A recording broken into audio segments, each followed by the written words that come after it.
Okay, so the boomers are absolutely getting destroyed. Gen Z and a little bit of the millennial generation are slowly starting to realize that we are pretty much slaves in this generation. Yes, slaves. We pay taxes. We work harder than any other generation, and yet we own the least. Okay, boomers used to be able to afford a house with only a year's wage.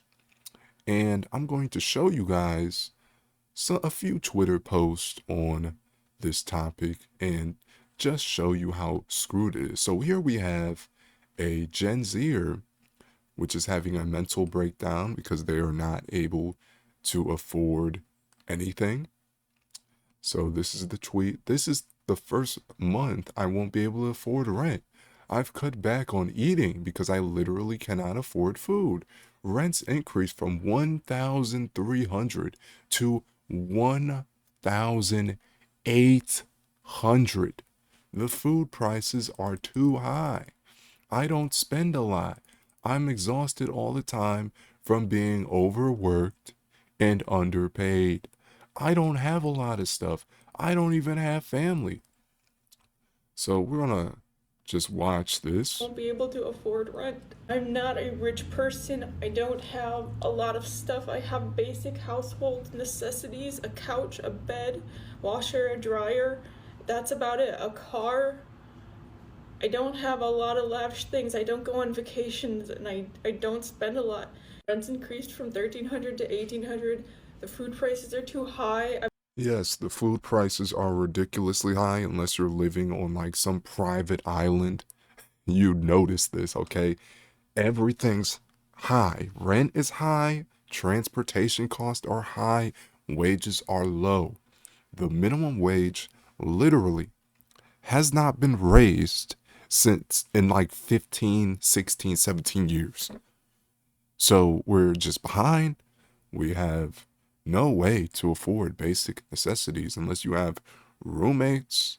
You will not be able to survive on an average wage.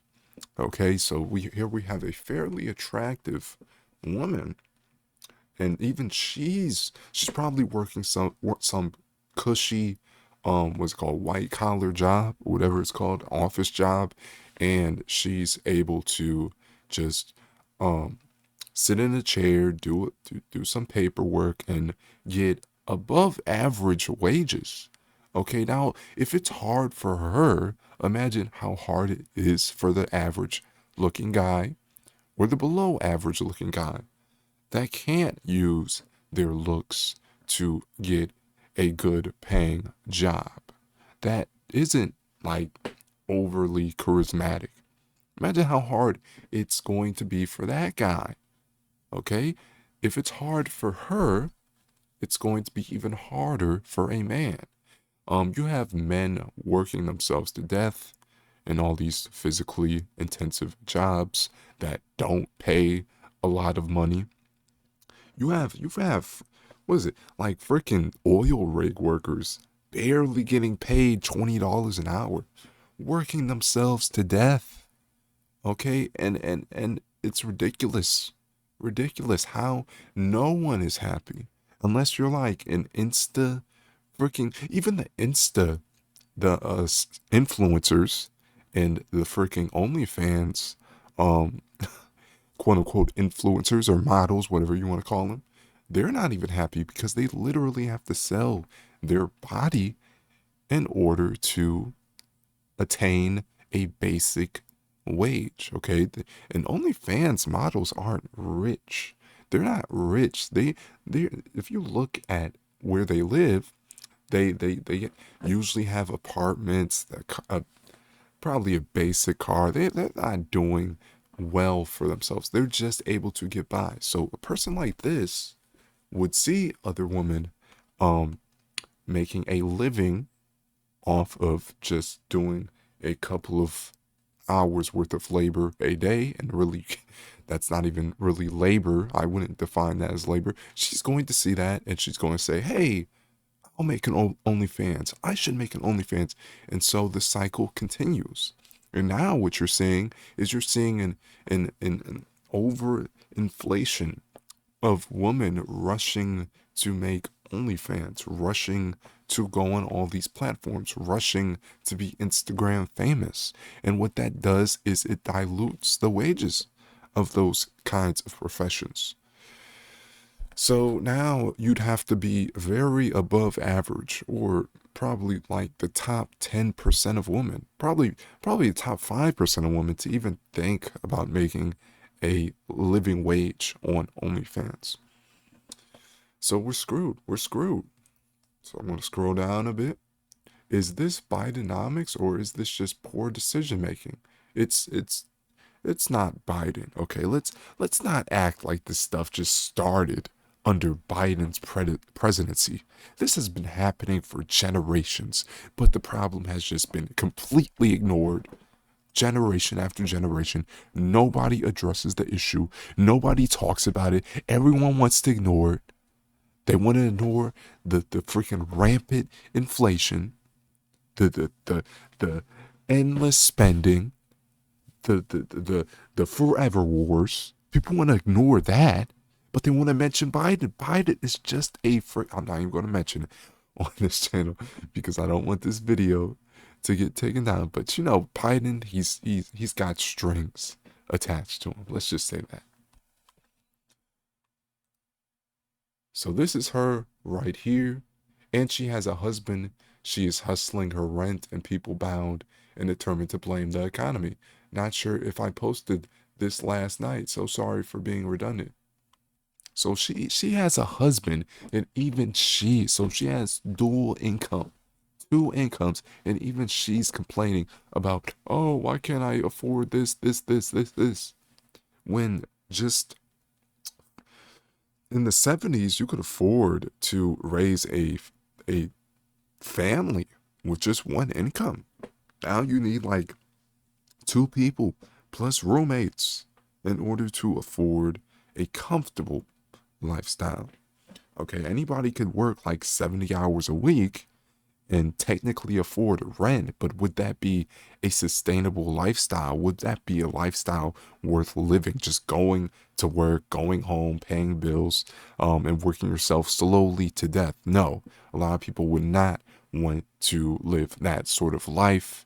And I hope people out there that are literally selling their souls just to afford a roof over their head. And the ironic thing about this is that a lot of people are working these kind of hours, and they're paying all these bills, and they're barely able to be at home long enough to even enjoy having a roof over their head. They're always at work. They're always the only time they actually get to enjoy having a car is when they're driving to work or driving back home, and then they collapse in their bed.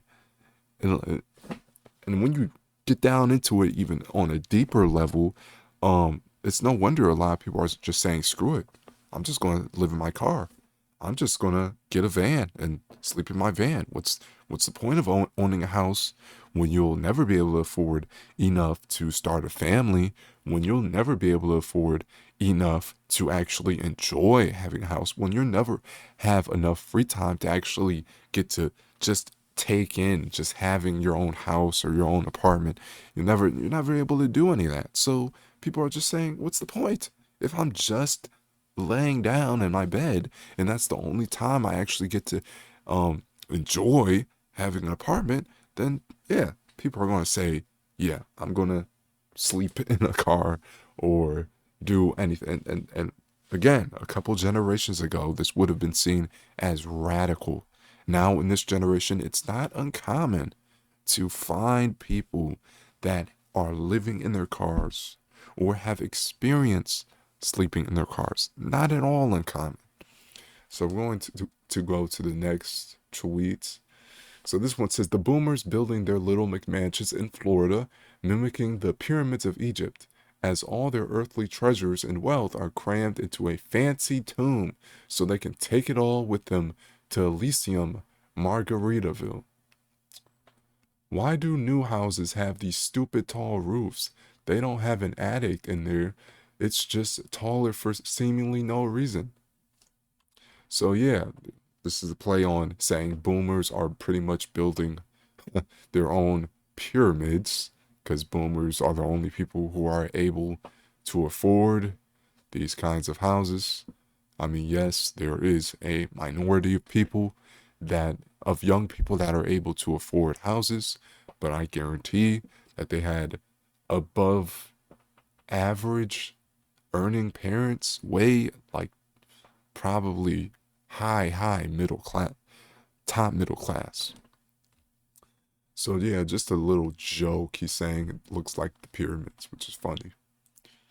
So here we have another tweet by Wall Street Silver saying, "Millennial, how much did you pay for your first house?" Boomer laughs. 12,000. Millennial dead face.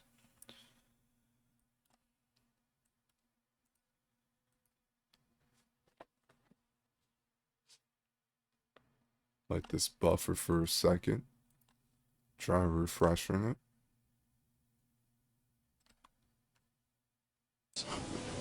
How much did you pay for your first house? $12,000. I'm not kidding. $12,000. Now, in 2024, you'd be hard pressed to find a house under $400,000. A house back then, we're not talking about some fancy mansion. We're talking about a basic house in a safe area. You will not find a house under $400,000. And I'm actually tempted to say you will not find a house under $500,000 because inflation, all these factors, hoarding houses. You have companies like BlackRock just hoarding houses. I think there's something that says 40% of houses at some point will be owned by a private company. So, not homeowners, not citizens, a private company is owning these houses. Does this sound like a sustainable society where most people can't even afford a house? You have all these little tiny houses, and even a tiny house costs like what, $50,000 for what? A storage container with a roof on it and some windows? People are going to pay $50,000 for that? How are like we and these boomers don't realize how lucky they are that they got to grow up in the most affluent time in human history, and they squandered it, they ruined it, they destroyed everything that made their generation or time frame to live great. And instead of fixing the problems, they exasper the hell is the word? They exaggerated or whatever the hell the word is and make it worse. Instead of passing down wealth, knowledge to the next generation, instead they hoard it. They hoard everything. They hoard the knowledge. They hoard the wealth. They hoard the land. They hoard the jobs. You have people like 95 years old still working the same job, refusing to pass it down to the next generation and passing the torch. That's all they do. There's no real reason to support anything about boomers because boomers have failed. In every single way, boomers have failed because they did not make, they are the first generation in American history to have failed.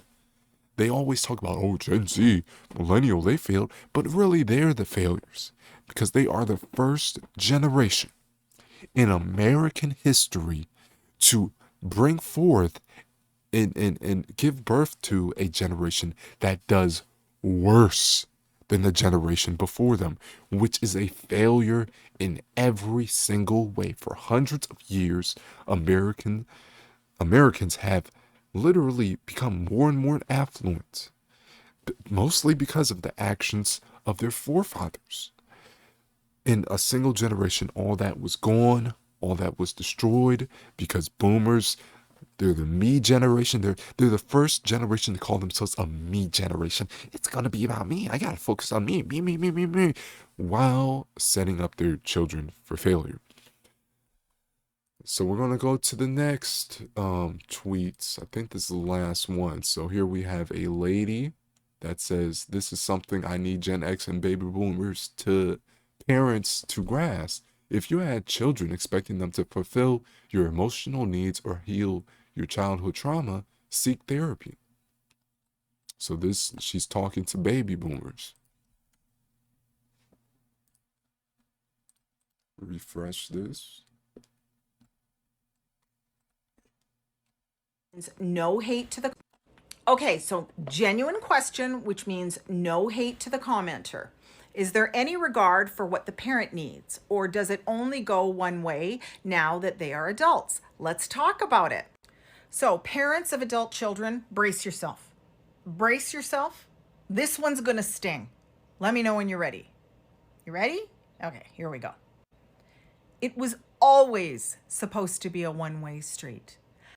So she's saying that the baby boomer generation is constantly saying, "Oh, why do I have to freaking look after the needs of my children?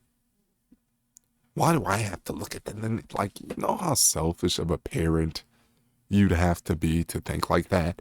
To think your children somehow owe you something? Your children didn't give birth to you. It was you that had the conscious decision to have children. Nobody held a gun to your head and said, "Have children or else." Nobody did that. You chose under your own free will to have children. And considering you're a thinking adult, you should know that once you have children, it takes responsibility. And the baby boomer generation is so clueless. They think it is the children that owe them everything. It is the children that have to take care of me when I get older, but I don't have to take care of them.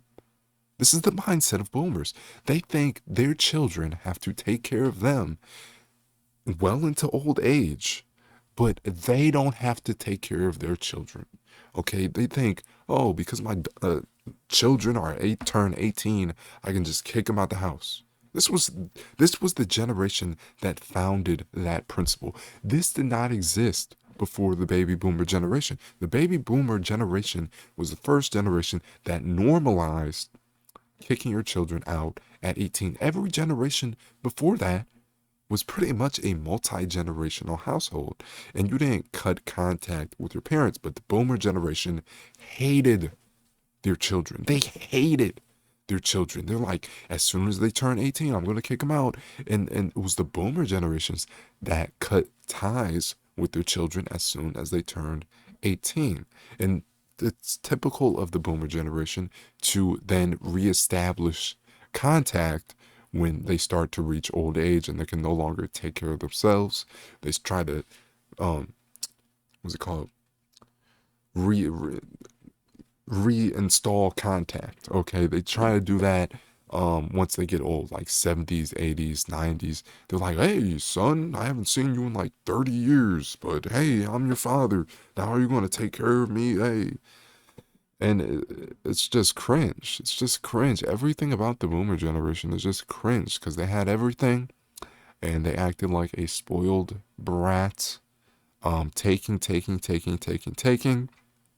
from the older generations, from generations older than them and younger generations. They took from their parents, didn't give anything back to them. The boomer generation, they did not help their parents into old age. The it was typical of them to just leave their parents, to cut ties with their parents, and then cut ties with their children, because it's the me generation. Like literally, you think I'm making this up? This is actually what happened. This is the me generation. Why do you think the me generation was founded? It's because they didn't want any sort of responsibility in any front. They did not. So they only focus on themselves, only focus on money. And this was the death of America. This was the death of American culture, of the American family, when the boomer generation stepped foot into the workforce and took everything for themselves. They wanted the house, the car, the wealth, the savings, the retirement, the hedge funds, the everything. They took it for themselves. Our children are never supposed to be concerned with our needs. We are supposed to fill our own needs in our own way and never lean on our children to fill our needs. So it's sad that the baby boomer generation has to be told this because this is like common sense. If you're going to have kids, you don't rely on your kids for your emotional needs. Like, it's just so weird. Like, and this is not uncommon. This is what parents do now. They live vicariously through their children, or they're so dependent on their children. You have helicopter parents that don't feel comfortable at, unless their kids are like right in front of them, or they have to know where their kids are at all time. They can't just let their kids play outside. They have to always be there. They have to design and what's it called? Constantly micromanage their children. And if they don't, they say, oh, I feel uncomfortable. And they blame their kids for their own feelings of insecurity or fear or anxiety. They blame their kids. So they say it's the kid's responsibility to make me feel safe, to make me feel comfortable, to make me feel welcome. And they're constantly pushing blame. And these are traits of narcissism. But with the boomer generation, it's just part of the culture of that generation. Not necessarily saying all boomers are narcissists, but the generation carries narcissistic traits. So, if you've been leaning on your children to fill your needs, to regulate your emotions, to make you feel happy, the reason it's not working is because it's not supposed to work that way. The reason your kids are never making you feel better is because it's not their job to make you feel better. Parents, give to children. That's it. We can't expect anything in return ever for doing it. And if you expect anything in return from your children because you love them, that's where the pain comes. Now imagine how many great people of each generation just wouldn't exist if they stopped their passion or their goals to just do things for their parents. Oh, what if Abraham Lincoln just said, "No, I can't run for president. I gotta take care of my father." And I think Abraham Lincoln just cut ties with his father. He's like look it up. Look up the story of Abraham Lincoln and his father. And Abraham Lincoln just did not show up to his father's funeral because he did not like his father. Okay, Abraham Lincoln would not exist if we applied the same exact mindset or the same exact philosophy. You know how many great people just would not even be in the history books if they had to take care of their boomer parents or just constantly adjust their goals or dreams or lifestyle choices just for the comforting of their parents. That's not how things are supposed to be.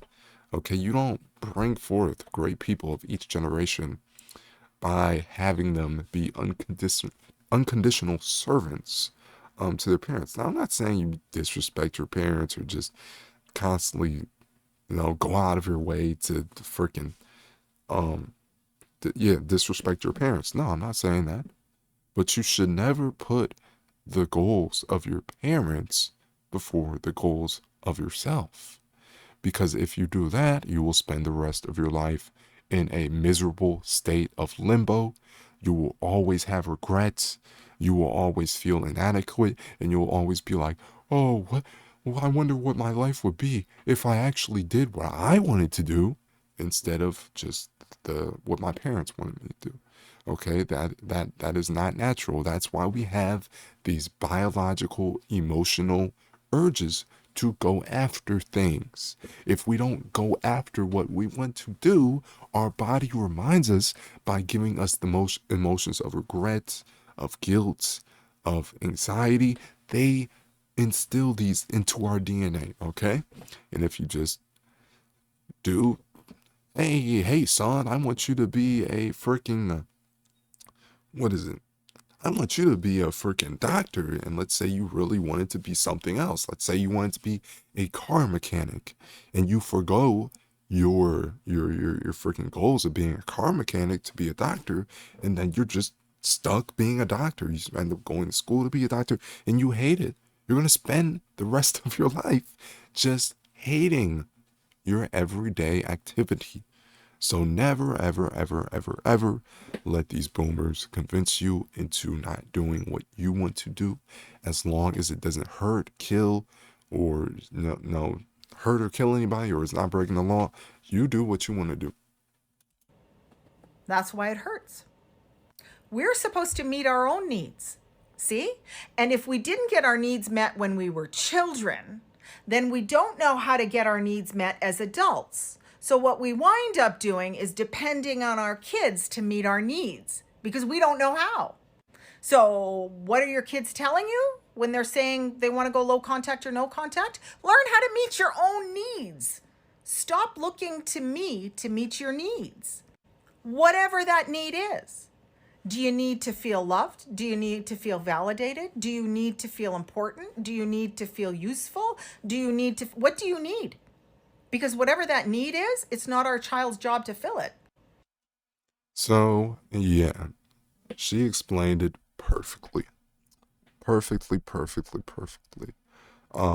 Boomers, please stop trying to convince your kids that they are somehow crazy for not doing exactly, like constantly wanting to be like your emotional sponge where you just have to constantly rely on your kid for everything emotionally. Like you have parents like texting their kid like 20, 30 times a day. Hey, what are you doing? What are you doing? Like some parents actually do that. I'm like, how are you putting up with that? Like you're an adult. Okay, you're an adult. You don't have to constantly tell your parents where you're at or constantly freaking reply to your parents. No.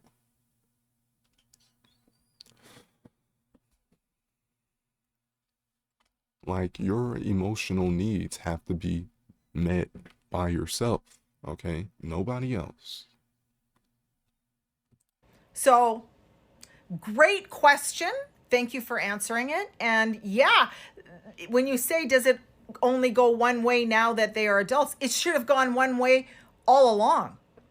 Right from the beginning, it should have been a one-way street. We give, they don't owe us anything.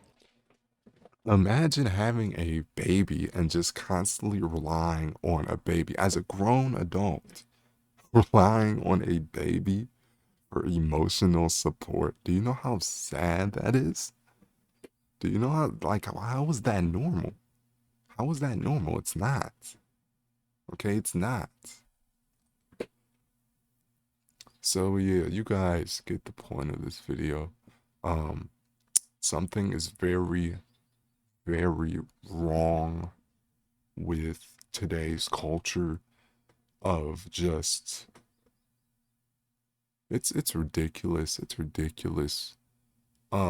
Everything's backwards. Everything's backwards. The boomerization. I don't know if that's a word, but yeah, just everything getting worse for the younger generations and everything getting exponentially better for the older generations where they just have millions of dollars in retirement in their bank account and they have no stress. They're constantly going on vacation like 10, 20 times a year, while the younger generation just can't even afford rent, is skipping out on meals. It's crazy. It's crazy, crazy, crazy, crazy, crazy.